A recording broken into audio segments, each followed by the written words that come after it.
Welcome to the Rip 28 podcast. This is the Rip 28 podcast. It's a podcast where a few friends get together and we talk about a few things. Now, some of those things you might like, some of those things you might not like, but we keep on talking about them on the Rip 28 podcast. This is the Rip 28 podcast. We are a podcast that has recently been voted. The polls are in.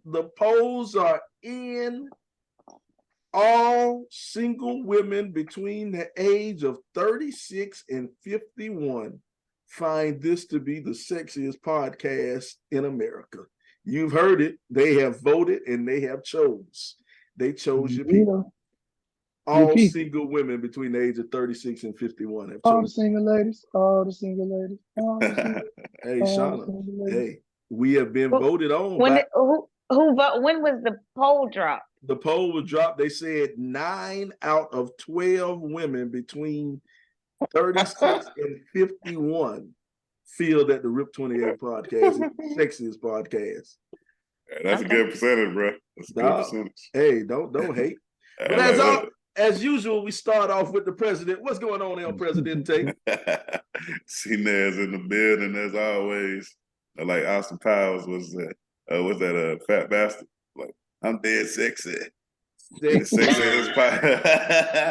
sexiest podcast around this thing. Don't hate. Go. Don't hate. And then we go to your favorite coach's favorite coach. What's going on, LBZ? What it do is your boy BZ the GOAT, your favorite coach, man. Here to kick it and send some shout outs to my son for his 7th birthday yesterday. Shout out. Let's go. Happy birthday, Messiah. Happy birthday. Happy birthday. Happy birthday to you.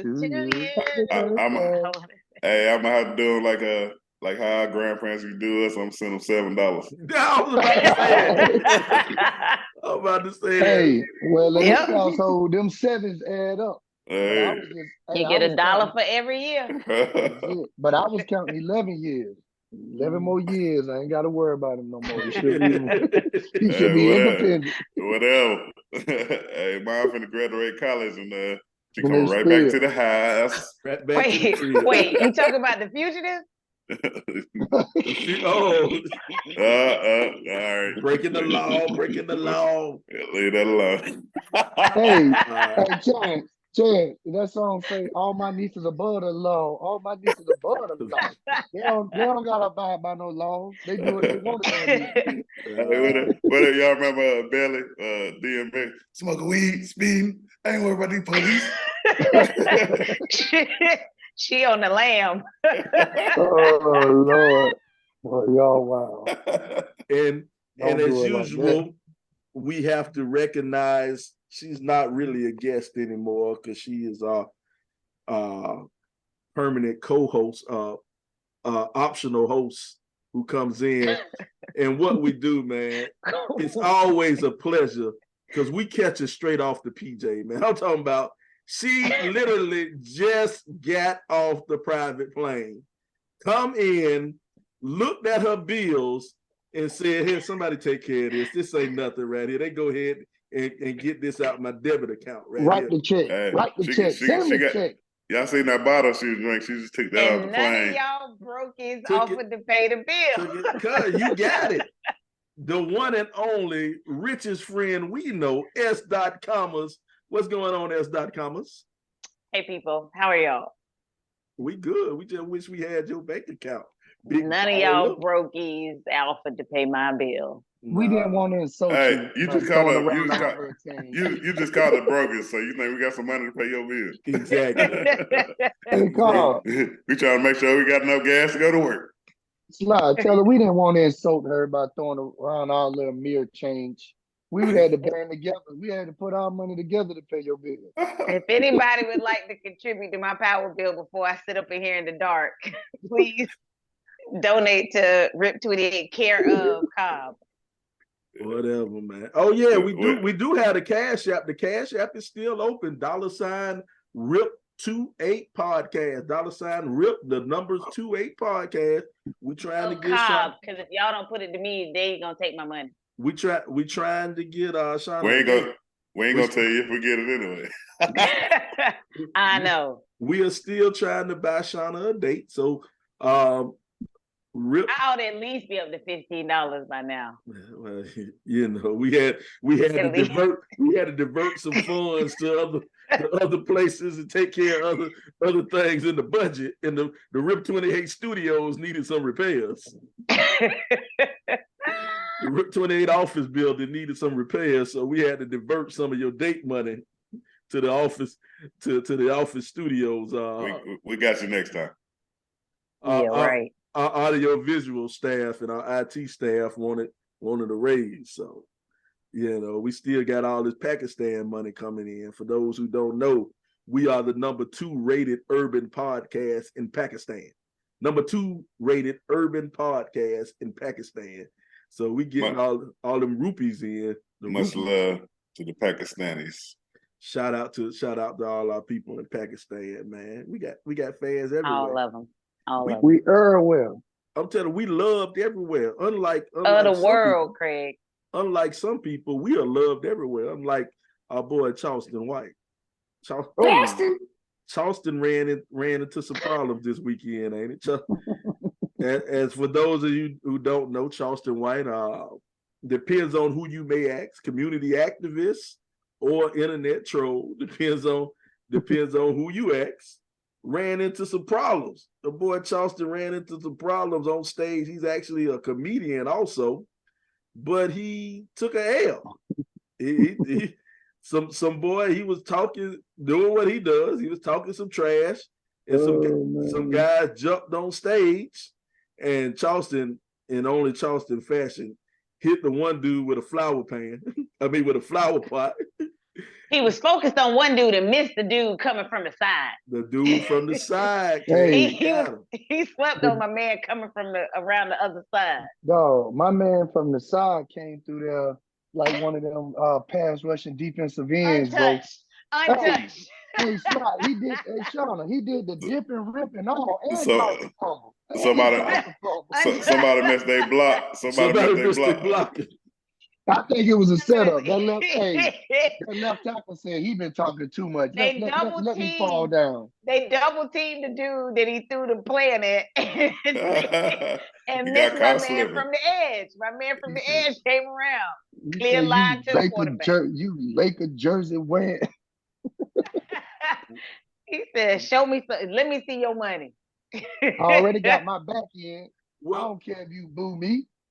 Well, when it came down to it, man, the dudes who jumped Charleston, they were an uncle and a nephew combination. And both of them had on Laker jersey. And Charleston, Charleston got to go live. Charleston went live after all this happened. And Charleston was saying that, I'm in Texas. Everybody had on cowboy hats and cowboy boots and was chilling in these two clowns. Well, he didn't use the word clowns. He used another word to describe them. They had on Laker jerseys, and he said, "You look at 2 grown men looking like twins." He called them, dropped a couple of F-bombs on them. He did that on his live. But what he did say, he said the dude got me and got me down, but he said that's when they cut the camera off. He said, "You ain't show the rest of my folk knocking them out." And dude had to be dragged out of there. And then Charleston came on live, and Charleston said, "Look at me." He said, "You see the dude got me and got me down, and I ain't got a scratch on my face, and I'm sitting over here counting their money." And he was on live counting money for what he got paid from the show. My boy, well, that's what you got to do when you get beat up on stage, and you got the platform. I would not have expected anything less from him. Yeah, that's my boy right there, CW Charleston White. Hey, so he got to be 5'3". Oh yeah, he's a short one. And he got 130 pounds soaking wet. Cause you 5'6". He's standing on the first. Oh, shut the fuck up. I just heard that. Shut the fuck up. He's standing on the first. That's at our Morehouse. I did a basketball game at Morehouse. He's at Morehouse. Oh, he on the step too? Yeah, he on the step too, dog. He's short, dog. Hey, what is it, man? That all famous people is short, dog. Like, that's a prerequisite or something. we have no chance because we over 5'5". It's crazy. Dog, it's crazy, man. You see all these rappers and stuff when they come up to you and they like, God, you really is little. Yeah, You know? you ain't just call your name Lil Wayne for no reason. Lil Wayne really is short, man. I'm like, hey. But Tiny. yeah, but here go the thing about Charleston, man. And this is what we're trying to figure out, man, is how do you really feel about Charleston? Is he a truth sayer? Is he a help to the community, or is Charleston White just an asshole? Is he, I think all three. Yeah, I think he a little bit of it all, man. I mean, he say some things that, make sense sometimes, but sometimes it's like, come on, bro, you get these clicks because people gonna hate on you, But he's really good at what he does. I think he's a character, and he puts out what he wants to put out and portrays himself as a character. I find it interesting that so many people like hang on what he says like it's the gospel. I don't know that I would do that. I would challenge folks to come to draw their own conclusions. But it's entertainment. And that's what it is. You're right, man. He's entertaining. And people say a broke clock is right twice a day, but I think he's right probably more than twice a day, because a lot of the stuff he says, it is very true. It is very true. It hit home, because his recent thing was going hard on Deion. He was going hard on Deion, and he was talking about Shador, and he was going hard. But what he does, what he does, he puts the medicine with the candy. He will go in there and he will just talk bad. And he talked bad. I mean, he really did talk bad about Deion. But at the end, he kind of explained. He said, well, you got to look. He said, Deion left the Black community. He did. No matter what you want to say about him rising or bringing other people up, elevating other Black people, he went to a white school and left the Black school. And he said, what could he have done if he stayed at that Black school? All I think about is the meme that I saw that had Florida Evans looking up at the picture of Black Jesus, and it was Deion right there. Not sure why people expected Deion to be the savior, but I won't revisit that. I think a lot of what he says gets lost because people look at the messenger and not the message. And I don't know that he does himself favors by, as Aaron said, he uses cooning to get his point across. A lot of folks get lost at that. Like I stopped listening to you when, like, if I think that your message is wrapped in foolishness, and I think that may be where he finds himself. A lot of time. No, unmute yourself, bro. Brian, I thought you were talking to somebody else. Listen, I see your head nodding. No, I had a whole conversation with all y'all, and nobody replied. I was like, oh, it says unmute. But no, my bad. I was laughing at Charleston White thing. I was saying that I was laughing at his weapons of choice. No. That's what I was laughing at. This man hit him with a flower pot. A flower pot. He hit him with a flower pot. But he threw it hard though. Hey, yeah, he threw it hard. But to get back to his message, I'm like, oh y'all, he's all that wrapped into one. He's a character, he's an activist. But I watched the Cam Newton that was interview he did. Yeah. He was saying when he was out here going to the courts, helping people get free that was, wrongly convicted and doing these things on the political level, nobody heard him. But then when he get on there with the BS, everybody hears what he's saying and stuff like that. So I kind of get what he's saying. Yeah, they didn't hear the message until he got on there with foolishness. Yeah, he said something about rap music and all that. He was like, "You worry about me saying what I'm saying, but all these rap songs talking about killing and all these girls and who they kill, doing this and that, and they hoes and freaks and all this stuff. But you mad at me because I say what I say. Like you ain't mad at the rap music, so why you mad at me? I mean, that's pretty true though. I was like, yeah, you're right, because everybody be bopping to them songs, even though no matter how ratchet it is. Sometimes we pick and choose our battles. it's okay for certain people, but when this person right here ain't saying it the right way or ain't presenting it, it's wrong. So we pick and choose who we support, I should say. Or you aren't supposed to let a rapper and a comedian tell you or be your guiding light how to live your life. In this life. Like I can listen to foolishness and take it for what it is. Foolishness. But I'm not holding up some rapper going, yep, I need to be talking about my booty hole being this color and my whatever being that. What color is it? What color is it? I've never looked at it, LeBron, so I can't tell you. Thank you. I'm just playing. I'm playing. Joker. But you know what? You raised a good point. How she know? Sexy red. How she know that? I just said it. I just said it before Sly said it, Shauna. Don't stoop to his level. He goes something else. he goes something else though, man. You can say rap shouldn't influence you, rap shouldn't change anything about you or whatever. You shouldn't be influenced by lyrics, but let's just be honest, man. Rap does have music has an influence on you, man.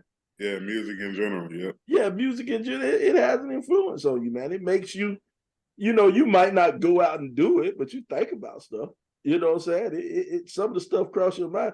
Man, when I first heard Thug Motivation from Jeezy, well, I started going Googling how much baking soda costs. I was let me see how much these Pyrex pots cost.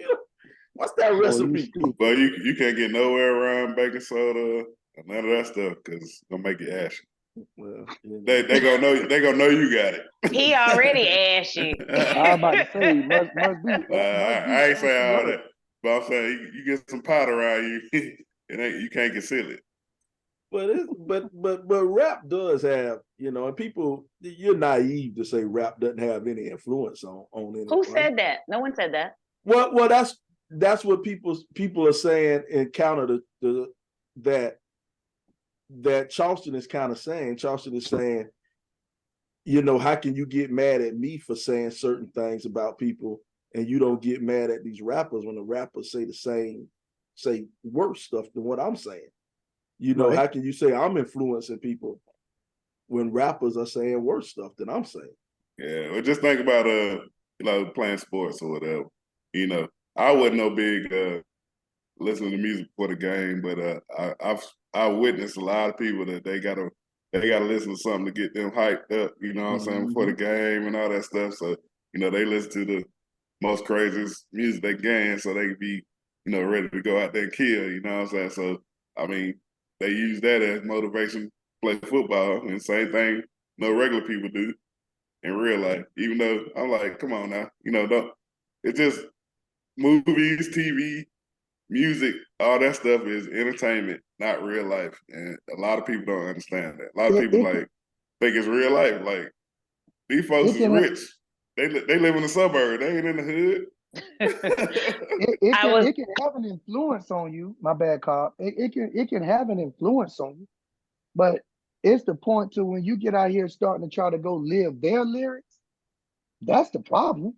It's not the problem of music having or movies having an influence on you, because music has done that throughout the Black community. When we had family reunions, we doing line dances. When we're in certain places, it does affect that, but you don't have to go out and live the lyrics. I mean, you think about the 60s and the 70s, music was the soundtrack to the civil rights movement. You think about artists who wrote these songs that talked about a change is gonna come. I'm Black and I'm proud.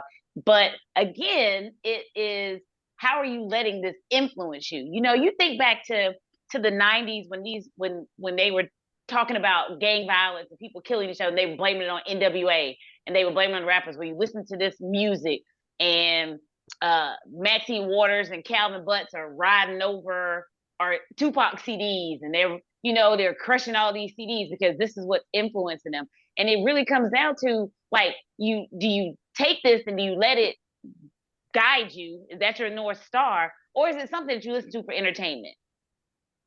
Some people take it too far.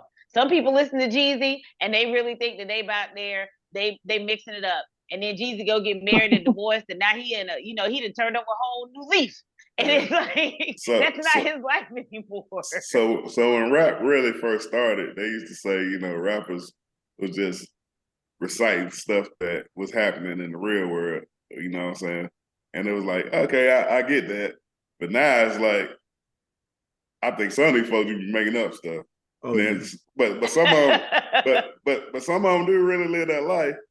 But it seems like they, instead of just saying, hey, this is the life I live, blah, blah, blah, it's like now they bringing other people along to try to live that life and all that too. And that's a problem now. So check this out.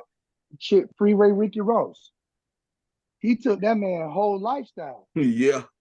Man was a correction officer. That man was in corrections. So you just couldn't pass the police test. So you had a couple more points on your test. I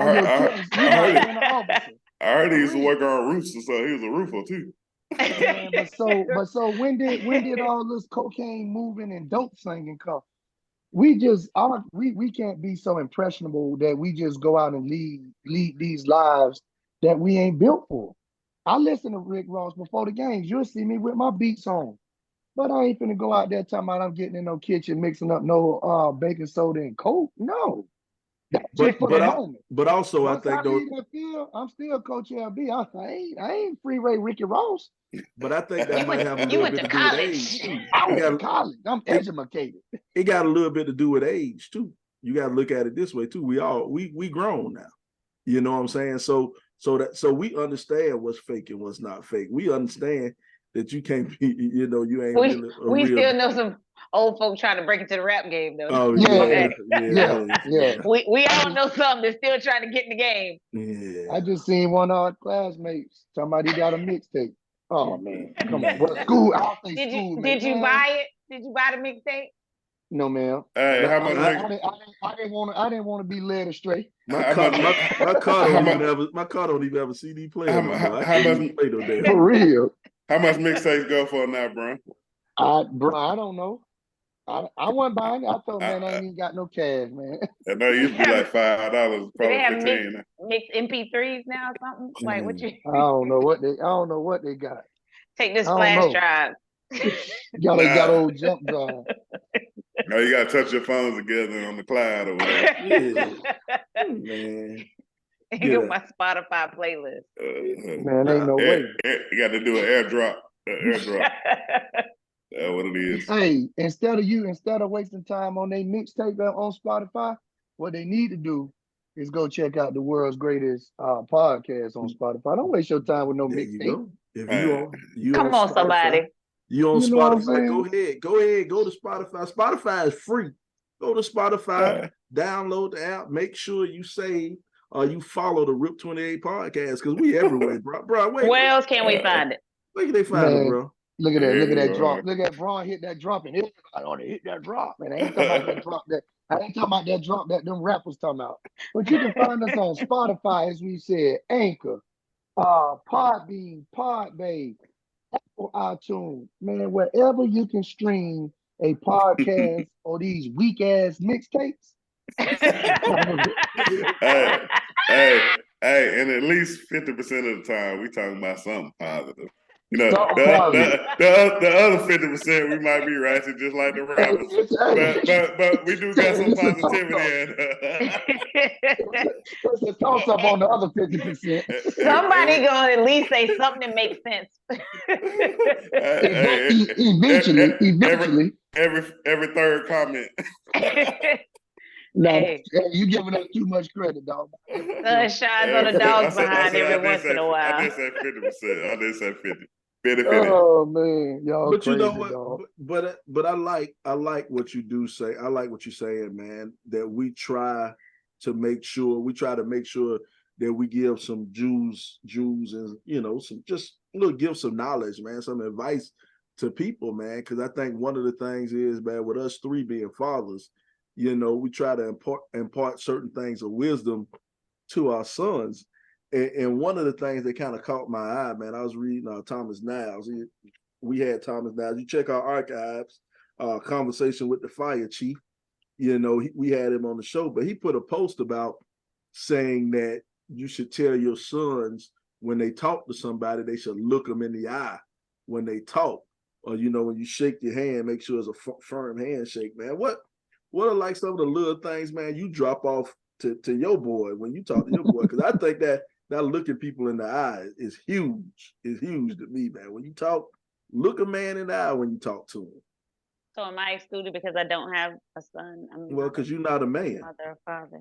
Yeah, but I know I deal with in men. Okay, yeah. So go ahead. Well, go ahead. Go ahead. Shauna, talk to us. Give us your manly advice. So no, not manly advice. Thank you.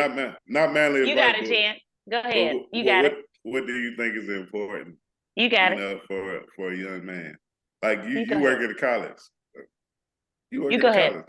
Me? No, we asking you. We giving you the chance. Go ahead, It's the smile on her face for me. Look here. You got it, kids. We let you come out.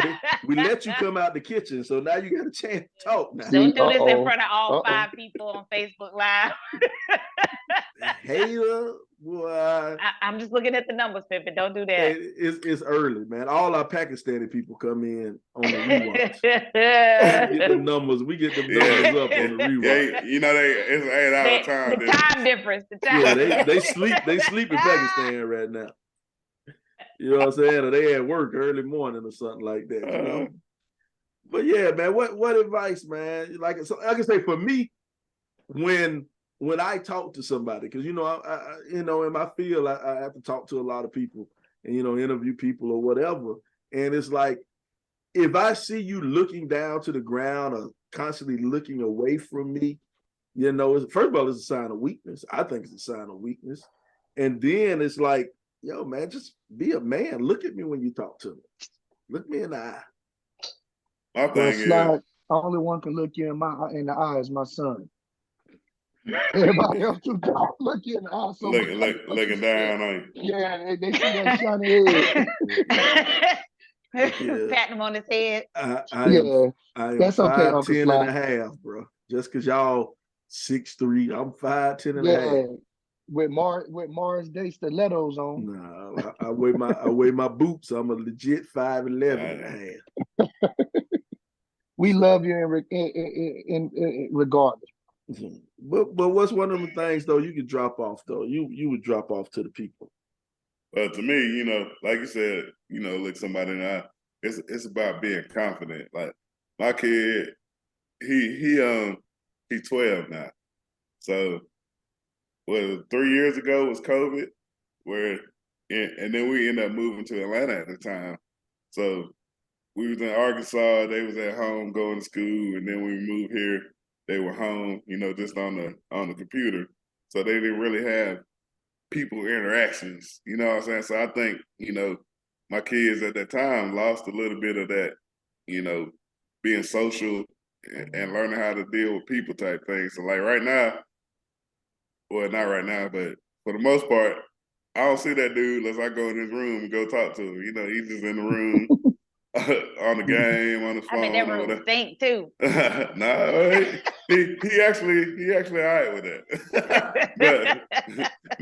but I'm saying though, it's just like the social part of it, like being a man, you gotta go get connections and build your way up through this society and not just be like, all right, I'm just here by myself and I'll make it do what it do. It ain't gonna work like that, Especially like I say, being a black man, you gotta find your way, weave your way through this life to get where you need to be. And I hope that I can try to build those social skills up in him. But there's a lot of kids like that. Like I coach basketball, football since I've been here, and I coached most of my life. But it's like these kids got to know how to deal with people, and if things don't go your way, you got to learn that, hey, it ain't all about you, but you got to learn how to figure this out. You know what I'm saying? So it's like, just teaching them the right way to move around in the world, and I think that's gonna be kind of hard. It's gonna be a struggle.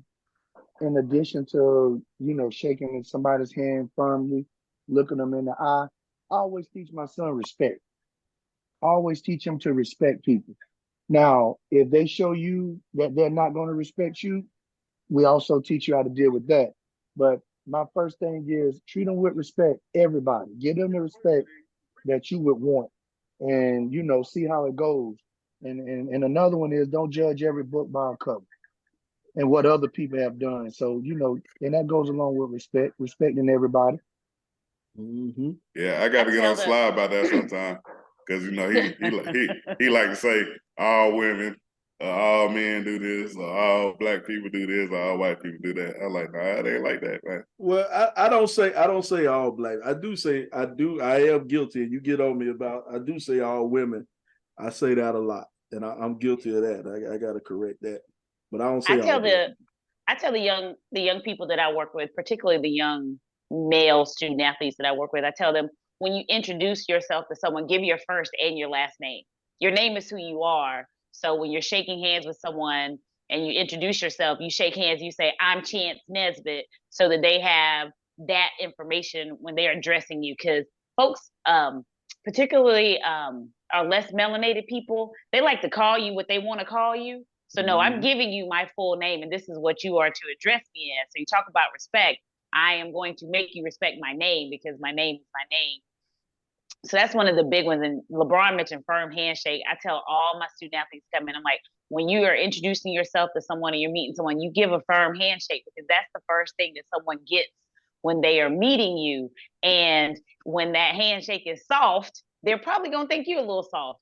And the respect might not be there. So make sure that you shake someone's hand firmly, look them in the eye, and give your first and your last name when you're introducing yourself to them. And that's funny that you said that, Shauna, because I hired this maintenance kid. He like 22 years old. Man, that man cracked all my knuckles in my hand. I say, God, no, boy. I say, slow down. He's letting you know he ain't no punk, Chance. Hey, Chance. He gave you that handshake fathers give to their daughter's boyfriend the first time they meet him. How old are you? How old are you? Are you 17? I like and then next time I shake his hand, I gotta come correct. Chance walked away talking about I was like, all right, young man. Hey, going through the comments, Aaron had a good one. He said, I tell young men who work for me, be a man of your word. And if you say it, make it hold value. Now that's true. That's true. Don't nobody work for you, Aaron. And can I just say this, as fathers and fathers of young men, I think that especially in this day and age, it's really important for you all to teach them about respecting women. And I think it's so important for you to talk to your sons about what is consent and what is not consent. And I tell you, in my last 2 years being on a college campus, I've seen instances where it's his word versus her word. And she's saying, I did not give consent to this. And he's saying, I thought this was consent, maybe, when maybe it was her actions and not her words. I think it's so important for y'all as you are raising these sons to say, let's talk about respecting women and what that looks like. And when is the appropriate time to back off and when it's not, like if she can't say yes or no, you should probably leave her alone. Yeah, man. You got to respect these hoes nowadays, man. I hate you. No, look, I apologize. That was wrong. But you did you brought up a really, really good point, man. And out here in this dating world, man, I feel I'm nervous for my son, man. I'm glad I'm out the game, man. Because a lot of stuff that we did growing up, we thought was normal, but you look back on that and it's kind of cringeworthy a little bit. You kind of like, oh shit, maybe I was a little bit out of line a little bit, And so Slide took some. No. The Rip 28 podcast does not condone taking anything from anyone. Let's be clear. He said, hey, maybe I was wrong. Well, no, but the thing is, though, man, when you start to hear certain stories, you start to hear certain stories, man, and you're like, and you look back and a woman says that, hey, he raped me, he raped me. I felt raped. I felt taken advantage of, and it's like, well, damn, that's fucked up, man. You gotta pull back, man. I'm gonna be honest, man. Shit, for people nowadays, kids nowadays, I tell them, man, y'all better get a videotape signed, a videotape live confession saying, hey, and I that agree. doesn't even, I agree to have sex. That doesn't even all the time hold water, because what someone can say is that I was forced to do that under duress, or I was coerced into going on tape saying this or that. So it really is about you needing to educate them on, here's what consent looks and sounds like. And I'm telling you, because I've read cases against young men where he said, I thought when she did this, she was telling me that she wanted to have intercourse with me. And it came back in, no, just because she did that does not mean that she was consenting to having intercourse with you. Now, I'm not saying that she was right in what she did or didn't do, but there is the line is so narrow, and it is the men are going to be, they're going to have a higher standard. The bar is going to be so high for them to prove that this is what consent was, that I just think it's so important for you all to talk to your sons about what that looks like and what that sounds like and feels like to them. Because I've seen it too much. And even with that being said, to take it a step further, not just when you're talking about sexual relationships, but just how to treat female teachers, how to treat female co-workers. Yeah, these female teachers fucking the kids now, though. Yeah, but you still got to show them respect. Like my son is at the age. Like my son is at the age now. He has female teammates on his baseball team and in the track club. So no, he's not. I don't think he's in a sexual relationship just yet. But he is my boy. I gotta tell you. I don't know. Sly. Won't put it past him now. Won't put it past him. But on the serious note, it's not just about a sexual relationship on how we treat women. We got to get back to teaching young men the how to have chivalry, the chivalrous way. It's not dead. Opening doors, pulling out the chair for a female. When you going to date a female, you don't blow the horn for her to come out. That type of stuff. We got to get back to the small things, and it does not just include sex. It's just how to treat women in general.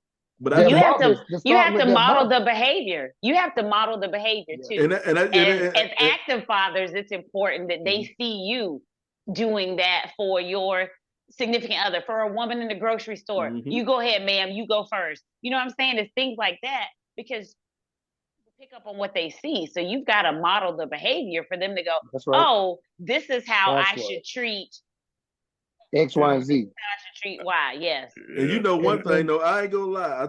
I think sometimes, like you say, model the behavior. You have to show your kid the example you want him to be. Like I saw my son, I went to pick him up from school, and he was walking, and it was some little girl was walking with him, and they was all walking, and she was on the outside, and then I'm sitting in the car. That's terrible. That's terrible. But here go the thing though, kind of made me proud. I wanted to see what he would do, because I was sitting in the car waiting. I didn't want to step on his game none.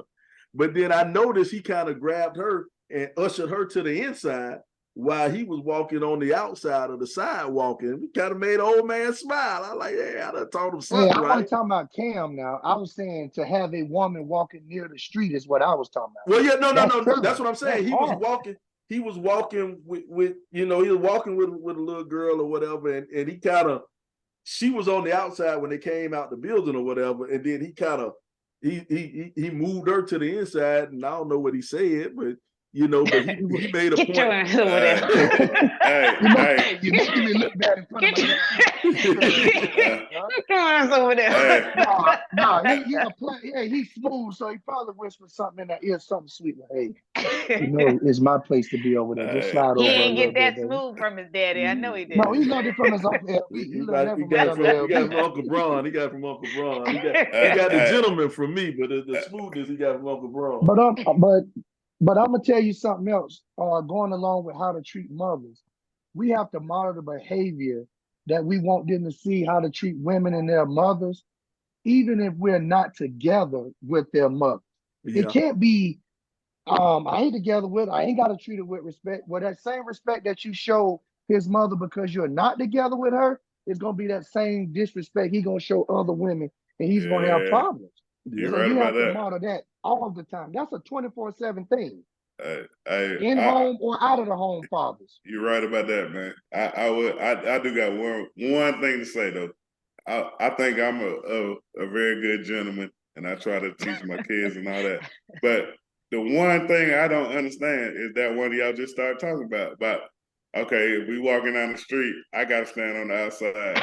So you want me to get why hit? I gotta get hit first? You want me? I gotta die for some random person, or just somebody I walk with. Now I understand. Man, come on, my wife or something. Well, Hey, the get on the inside, baby. The thought process behind that is you being a man, you should be more aware of your surroundings. You should be the protector. Hold on, Chance. You being a man, you should be more aware of your surroundings. You being a protector. Now, if a car came, you being the stronger person, you should be able to push her.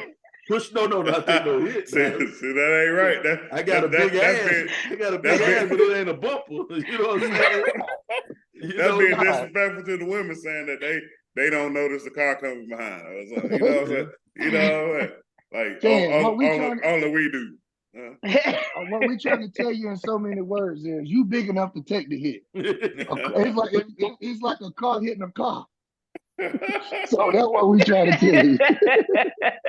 Because you so big, you so big and strong. It might bounce off you, Chance. That's what I'm talking about. And T is safe. But bounce off you and T is good. Wait, Sean, at least you'll put a dent in the grill. No, I said for my wife, that was cool. Well, I'm pretty sure they're not talking about some random woman. Yeah, that wasn't Sly's son girlfriend, was it? No, I mean that's he tried to holler at her. He's courting. He's trying to get on that level. He's just a little bit too. That's what I'm talking about. We got a good comment from Ron. We better take advantage of this one. He said it ain't a lot of them. We better take advantage of it. He say, and teach our men that loving a woman is a strength, not a weakness. Man, I couldn't agree with you more on that, Ron. Well, everybody take that as you simping out. You this, you that. Man, I'm telling you, depends on the type of love. It depends on the woman you're talking about. Yeah, if you got a good woman, yes. You somebody who finna take advantage of you and run all over you, then you is a simp. Well, we gonna take it into a positive context that he's talking about a worthy woman, not just some Jezebel from the street.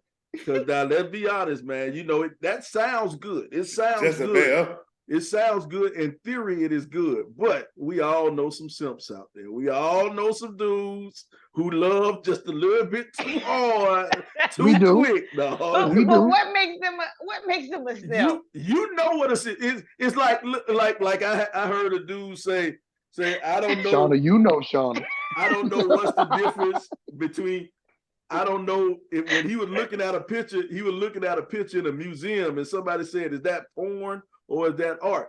And you're like, I don't know, but I know porn when I see it. You know what I'm saying? So you don't know, but I know a simp when you see one. You know one when you see one. I can't tell you, but I know one when I see one, man. And let's be honest, man, they are some out there. Let's do a rhymes with. Rhymes with what? What's the name? Well, I ain't gonna say the name, but you know them. You know them. And you done known them for a long time, and your girlfriends, y'all probably done had conversations about this simp Rhymes with what? I don't even know who y'all talking about. Well, that's why I need to know what it rhymes with. Well, I'm just saying, man. Does it rhyme with Lance? Nah, we got Oh my God. We got all type of comments, man. He said what? Definitely not. Oh my God. We got Jesus have mercy. She just said this conversation needs to start early. They think everything is funny and raise major concerns even in middle school. Not taking anything serious is gonna have them in big trouble in high school and college. I guess that was the consent part she was talking about. He ain't wrong. She was talking. Yeah, you better start early because I worked in the elementary school for the last 17, 18 years, Bo. And you better start it early. You better start early, dog, because I get a lot of work with discipline. I get a lot of them. He just walked up to me and grabbed, or he spanked my, you know what, or he grabbed us. So you better start talking to him early because things are happening faster now than when we were. I don't know. We was grabbing butt. We were grabbing Y'all butts. was definitely grabbing No. Elementary school. Wait a minute. I'm not just talking about grabbing. It's things that are happening in elementary schools. I know dang on well what happened when I was in elementary school. Well, I feel. I'm telling you what I know. We had people in middle school who had babies, LeBron. I said elementary school. Okay. I only knew one. I only knew one who got pregnant in middle school. No, two. Okay, a person. I knew two who got pregnant in middle school. People. No. How many you know around our age or in our era that in elementary school that got caught in a sexual act with another elementary kid? I ain't know none that got caught. I ain't know none that got caught. Most thing we used to do was fight in the bathroom. We used to get in fights in the bathroom and play Bloody Mary in the bathroom. we might grab a titty or pinch a butt and run. Wait a these minute. Kids are not being serious, but these kids are. But you can say breast. Was grabbing their female parts. It was we did have a little game where you got points for grabbing something. You remember that? But these kids, if things are happening, Chance was hunching. He was hunching. That's right. Get slapped. He was dry hunching. He wasn't hunching. He was just dry hunching. Yeah. No real action. Hey, you be like, yeah. Hey, I know some folks will be like, yeah, I hit that. You know, I hit that. That's when them lies came in middle school. The lies came in middle school. But somebody got a little touch. You know, you might have got a touch or two in elementary school, but ain't no full scale. Ain't no full scale hunching in elementary school. Not back in the day. That boy got a handful of booty talking about, I hit. Hey, one of my girlfriends. One of my girls from New Orleans said her mom told her anytime a boy felt your booty that was sex. So for up until she got to the 8th grade, every time somebody said it, she'd be like, I don't want to have sex with you. That's not what that is, friend. That's not what that is. And then y'all remember too, like if somebody ever lied and said they did it was a girl, she'd be like, it was so little I didn't even feel it. That don't count. It don't count. He just tilted it. It don't count. Wait a minute. How did we get here? Man, y'all fool. We always go off subject. This is 50% right here. Now we at the other 50%. Yeah. We at the other side of that coin already. Quick. But the thing is though, man, we sit and we talk about, how wild kids are today, man. We did some wild stuff back in our we just didn't have documentation of it. So you didn't have cameras. One thing we didn't have that I don't particularly like though, we ain't had no teachers who was wild. These teachers were wild. These teachers were wild back in the day. I mean back today. These teachers were wild. It's like one lady. You're right about that. One lady, she got caught having sex with her 13-year-old student, and she brought him a pistol. The lady brought him a gun too, and it was all good until he wanted her to buy him another gun, and she said no, and then he told her. But you know what's interesting though, because you think about when we were in school, we had really young teachers. Like we had teachers who were fresh out of college. No, we had 3 young teachers. All our teachers were old as dirt. That's not true. Miss Felix, Miss Thompson, and Miss Harold, and Miss Gaines. Mr. Grice was young. He was fresh out of grad school. Like we had young teachers. We ain't never think about the men. Yeah, we ain't never think about the men. I'm talking about the women. Well, I'm just saying there are male teachers who also sleep with students, so we're not going to discount that. Oh, we know that. We had young teachers when we were in school as well, and I don't remember. Well, shocking. All my teachers were old. When you stayed in the same class all day, you didn't get to see the rest of the dude. teachers. I took classes with you. No, I took the same classes with you until the 12th grade. Not by the time we got to that. From the 3rd grade to the 12th grade, we took the same damn class.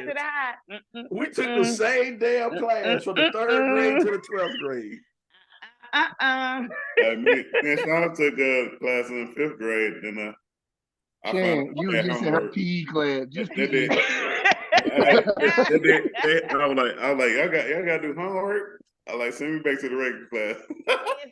I don't want to be smart no more. He was like, Martin, I don't want to fight no more. I don't want to fight no more. I do remember one thing. We had they used to put us in groups, like you know how they do in college or whatever. And we had a group. They were like, "What's the oldest?" I don't know why I remember this, but they were like, "What's the oldest college in South Carolina?" And my sister went to Winthrop, so I said Winthrop. So I'm like, "You sure about that?" I'm like, "Yeah." And wrong as a mother. And then I was never in a group with Chance again. Hey, y'all remember Martha Kelly? I don't want to go there no more. At that point, our paths diverged. I remember Miss Kelly. Miss Kelly from St. Andrews. Mm-hmm. She taught math. Yeah, it was a math teacher. Lady.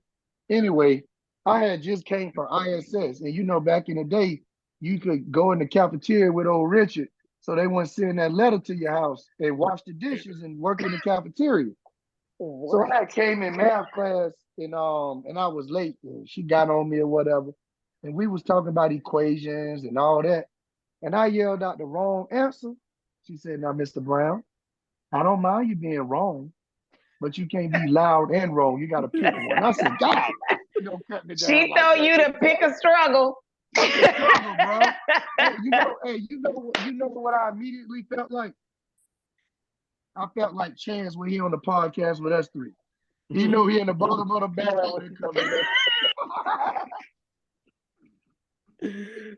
I hope he don't hear this. More importantly, I hope he don't hear this. We need to get he gonna get you, Brian. We need to get back right, man. We started this thing off about teaching the young brothers to do right. Hey, shout out to Tito in the crowd, man. Shout out to Tito niece. Tito niece just got a big time scholarship. Right.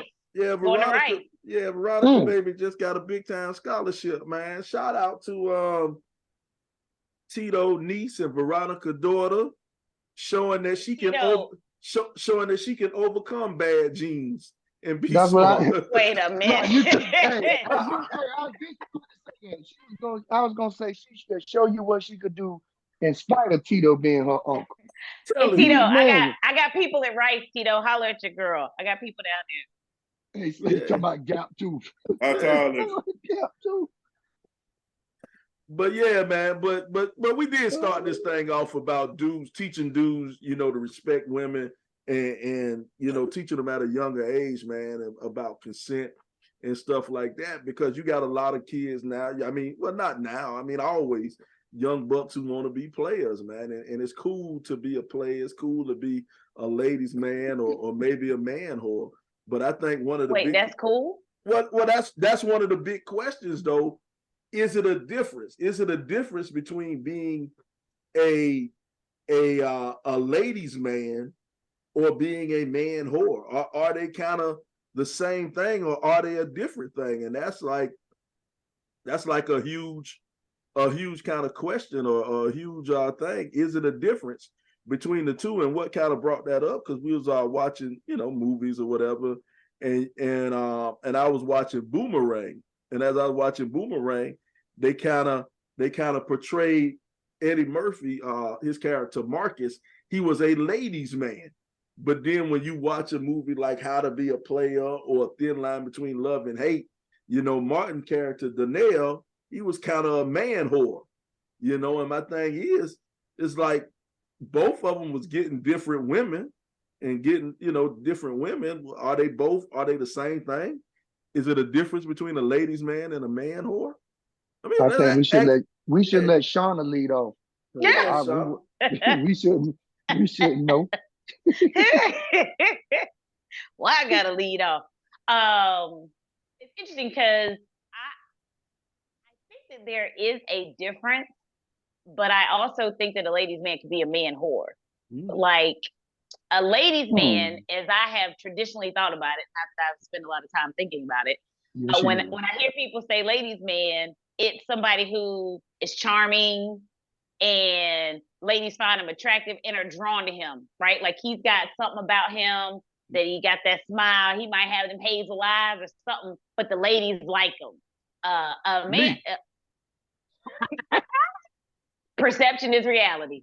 So, and a man whore is someone whose sole purpose, and I use that lightly, is to have sex with just women. Like he is non-discriminate. Like he just whomever. If she got the part, I'm getting the part. She can be by hook or by crook. She can be blind, crippled, crazy, but I'm gonna get with her. And that, for me, if I think about a man whore, that's what a man whore is. Now, a ladies' man could be a man whore, but he doesn't necessarily have to be. Carl, what y'all calling in the group chat? Community peen. Community peen. That's the man whore. Yes. I feel like it's totally different. I feel like you can be a ladies' man without being a male, whatever they said, a male whore, man whore, whatever. I think you can. Because like you said, just because I draw women to me doesn't mean I'm sleeping with them.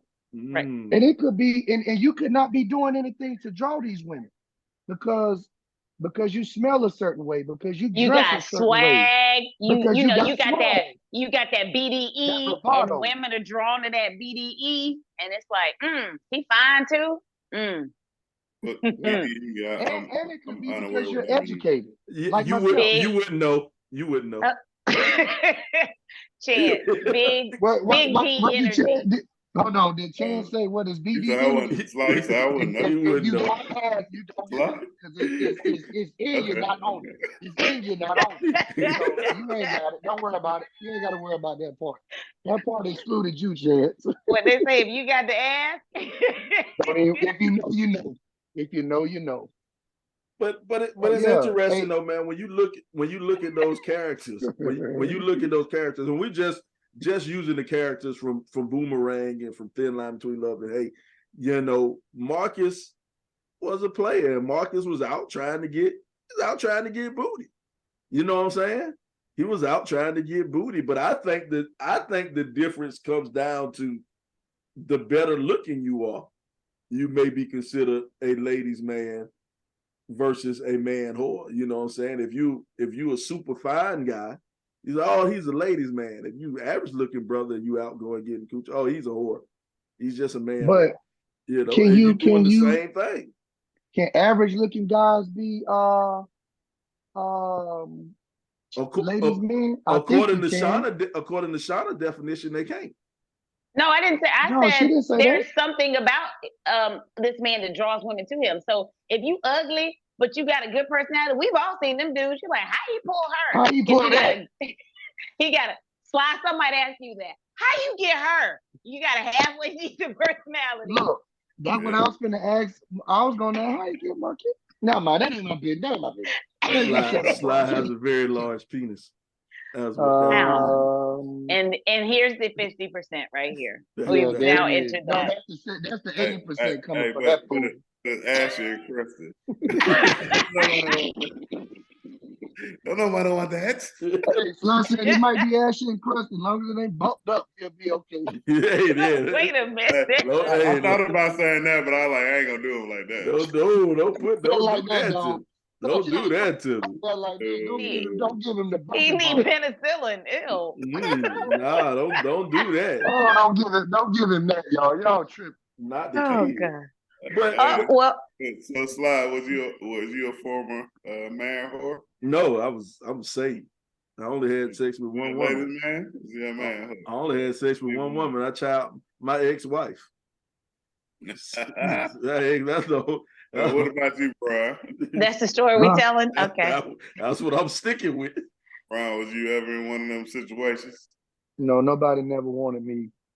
So I just I'm just existing, brother. But here's the thing.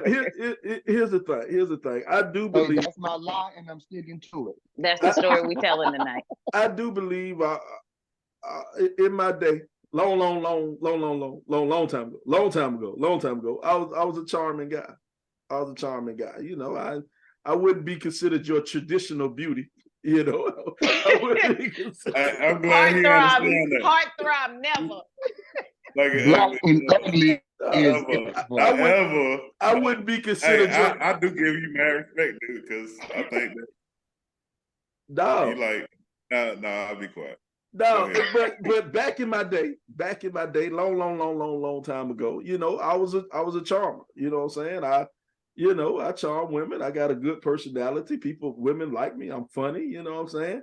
They see all, you know, and I'm good. I'm good with words. So yeah, I would consider myself a lady. Got the gift of gab. I got the gift of gab. You know, back in the day, long time. Long time. Like I said, even though if you're charming, it don't matter what you look like. Like and it's funny because I heard a man tell me one time. He said, you know, men in position of power, regardless of what they look like, women are drawn to men in position of power, and they can be perceived as ladies' men because you know he might be the pastor. Look at your pastors. Yeah, women gonna love the pastor. The preachers get plenty of it. Like nothing but the bottom of your shoe. But he had the church up, and the ladies gonna love him. He in a position of power. Yeah. So that's the thing, man. They love suits too. They love suits and good smells. If you smell good, honey. Hey, you know what? I do want to give Shauna Cobb credit for this one right here. And I vividly remember this. Shauna, you might not remember this. But I remember we were in middle school. We were in Miss Vincent's English class. I think that was her name. Miss Vincent English class. And we came back from recess one day. And, you know, we played ball at recess. We played ball. And Shauna came out and was bright and loud with everybody, being Shauna, being herself. And she said, "Ooh, y'all stink." After recess, she said, "Ooh, y'all stink." And that very next day, I went and stole some of my daddy cologne, put it in my book bag, and I went and sprayed it after recess. They put a lick of deodorant on. They washed shit. They washed nothing. But I ain't want Shauna to say I stink, so I sprayed that deodorant. I sprayed that cologne on after recess. Shauna had that room. They say Shauna they had that room smelling like a pack of onions in that mug. Smelling like outdoors and funk. You learned a life lesson that day, Sly. I did. Sly smelled like football practice from yesterday. I tell you, well, you know, we used to play basketball hard at recess, boy. We used to go hard. Used to have a league. We had a league in middle school. Everything got there, yeah. A league. I remember being in 6th grade, and I was I want to say I was on Kevin Giles' team. Was your Giles team? Hey, I think I was. Hey, Craig. I remember Craig and Levi used to pay my lunch to play on their team. And then I got on the gangster team with Giles and Ike and them. Yeah, I think that's the team I was on. Wait, they used to buy you a lunch so you would be on their team. They $125. $125 a day to come play on the court. Hey, it looked like Chance gave all that lunch to Sly. Hey, that's when I knew Craig was gonna be something serious. Cause I was like, that boy was already a businessman in elementary school. He already knew his athleticism and was like, "Let me go get this." He was actually good. He was actually good at basketball. Craig was good to I know Craig played basketball. No, we ain't gonna say Craig. I love Craig, and I love everything he's doing. He was good. No, Craig made all district team. Craig was good in middle school. Craig was a decent player that was very heady. That would do the little things. We talking about for middle school. I know what you're talking about. I went to school with Craig just like y'all. Bron just went into coach mode. He was heady. He made good decisions. He made good decisions, but Craig was not a basketball player. He knew where to go. That's how he to go. Yeah, my homie made the all district team in middle school. I see a lot of names. Hey, I see a lot of names out there that didn't play in high school. Yeah, but he must have made it seventh grade. Yeah. Oh, wait a minute, says you all right? The screen went black and all right. Yeah. But that was that team. Let us know that Coach Smith had 20-some players on the team. He ain't even have enough jerseys. Motherfuckers wearing he had regular tape t-shirts. On one of them. Yeah. I remember one year he had tape on one side of the jersey. He used girls' jerseys and put tape. Because I remember, shout out, I ain't gonna say his name. I'll just say his initials is BS. He had tape on one side of a girl's jersey. I was like, no, if I ain't want to play that bad. Shout out to Coach AJ Smith. AJ. Coach Smith he ain't give a damn about the boys team. It's all about the girls team, making sure they won. Yeah, he said he had more talent over there. Yeah. The feeder system. What you saying that, practice was 2 hours between the girls and the boys. The girls' practice was an hour and 30 minutes. And I was 30 minutes. I was like, Coach, tell about us. I was like, hey, that man came up and told me straight in my face. Because my 8th grade year, we was good. He said we had a 2-hour block. Yeah, and we got 30 minutes. And half of that was stretching. But that man came over and told me, he was like, y'all think y'all good, don't y'all? I was like, yeah, Coach. I was like, yeah, we balling. He like, y'all ain't never gonna be good as Jerome and them. I was like, dang. I was like, with 30 minutes of practice, I don't know how much better we gonna get. You know what I'm saying?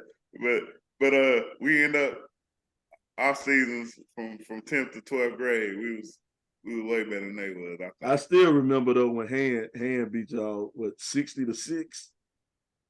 Yeah, that before I played. That was 7th grade. That was 7th grade. That when Ike scored all 6 points. Two guys scored all 6 points. I was like, God damn. I said, this y'all boys is tough. This is gonna be a tough it'll be a long ass season right here. But yeah, man, check this out, man. We're getting close, man. We're getting close to that time. And when we get close to that time, man, we like to take a walk. We take a walk down the 90s block. And since we was talking about being a player and stuff, well, we're going to do 3 movies this time. This time we're going to do 3 movies from the 90s. We're going to pick which one that you like the best. The first one was the movie Boomerang, starring Eddie Murphy, Robin Givens, and Halle Berry. The next one was A Thin Line Between Love and Hate, starring Martin Lawrence, Lynn Whitfield. Was it Regina Hall? Regina Hall. Bobby Brown. Bobby Brown. Yep. Brandy was in it too. It was somebody else in there that ran with Bobby Brown.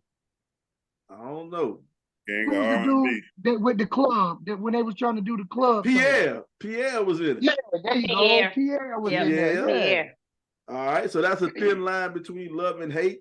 Oh, I didn't name all the people in Boomerang. Boomerang had a whole lot of people. Boomerang. Everybody. Tisha Campbell. Robin Givens. Layla David Rashawn, David Allegria, Martin. Chris Rock.